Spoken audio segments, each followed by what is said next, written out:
মানুষের জীবনে খুশির মুহূর্তগুলো খুব তাড়াতাড়ি কেটে যায়। কি বন্ধুরা, ঠিক বলেছি না?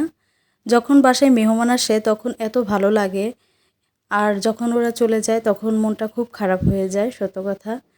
তো তোমাদের বলেছিলাম আমার কাজিন এসেছিল ওর হাজব্যান্ডকে নিয়ে, আর আমার ভাইয়ের বউ এসেছিল।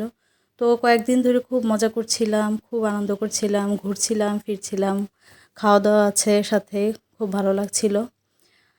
তো এখন আর ভাল লাগছে না আজকে, কারণ ওরা আজকে চলে গেছে, খুব মনটা খারাপ লাগছে। আর আমার ভাই বউকে যেতে দেইনি, কারণ একসাথে সবাই চলে গেলে আসলে খুব কষ্ট লাগতো। তো ওই যে আমাদের এখানে একটা মেলা হয় ছোটোখাটো করে সন্ধ্যার পরে, তো সেই মেলাতে আমরা গিয়েছিলাম। এখানে বিভিন্ন রকমের জিনিস বিক্রি করছে, তো সেগুলো একটু হাতিয়ে হাতিয়ে দেখছিলাম। আর এক মামার দোকানে আচার, অনেক রকমের আচার।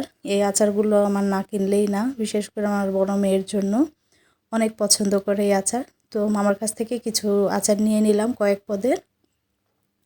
আর সব মেলা ঘুরে ঘুরে দেখছিলাম আমরা আর খাচ্ছিলাম। কিছু খাবার আবার বাসায় নিয়ে এসেছিলাম পার্সেল করে, তো সেগুলো আবার বাসায় এসে খেয়েছি আমরা।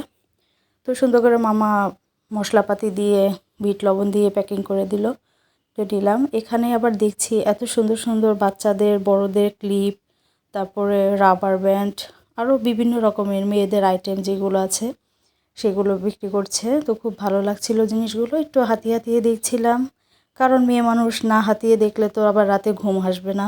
কি ঠিক বলেছি না বন্ধুরা? আমার মামুনির জন্য কিছু ব্যান্ড নিতে চেয়েছিলাম, কিন্তু ব্যান্ডগুলো অতটা ভালো লাগে নাই। আর কিছু রাবার ব্যান্ড দেখছিলাম, তো রাবার ব্যান্ডগুলো ওর চুলে এখন হবে না, ওর চুলগুলো এখন অনেকটাই ছোট। তো ঘুরে ঘুরেই দেখছিলাম, করছিলাম। ভালো লাগছিল সব জিনিসগুলোই, কারণ কেনাকাটা ঘোরাফেরা খুব ভালো লাগে। তোমাদের সাথে শেয়ার করতে সেটা আরও বেশি ভালো লাগে। আর একটা কথা বলি, আমার যে কাজিন এসেছিল সে কিন্তু এই প্ল্যাটফর্মে অনেক বড় ইউজার, তোমাদের অনেকেরই পরিচিত আপু, এবং ওর হাজব্যান্ডও কিন্তু অনেক বড় ইউজার, আমাদের সাইফুল ভাইয়া। তো খুব ভালো মনের মানুষ আসলে সাইফুল ভাইয়া। তার সাথে কয়েকদিন সময় কাটালাম, কথা বললাম, আমরা হাসি ঠাট্টা করলাম, খুব ভালো লেগেছে। আজকে ওদেরকে অনেক মিস করছি, কারণ একা একা চাঁদ দেখছি। কালকে রাত্রেও আমরা সবাই একসাথে ছাদে উঠে চাঁদ দেখেছি, অনেক মজা করেছি। আজকে ওরা নেই, তাই বারান্দায় দাঁড়িয়ে দাঁড়িয়ে খুব একা লাগছিল। ওদেরকে খুব মিস করছি এক কথায় যেটা।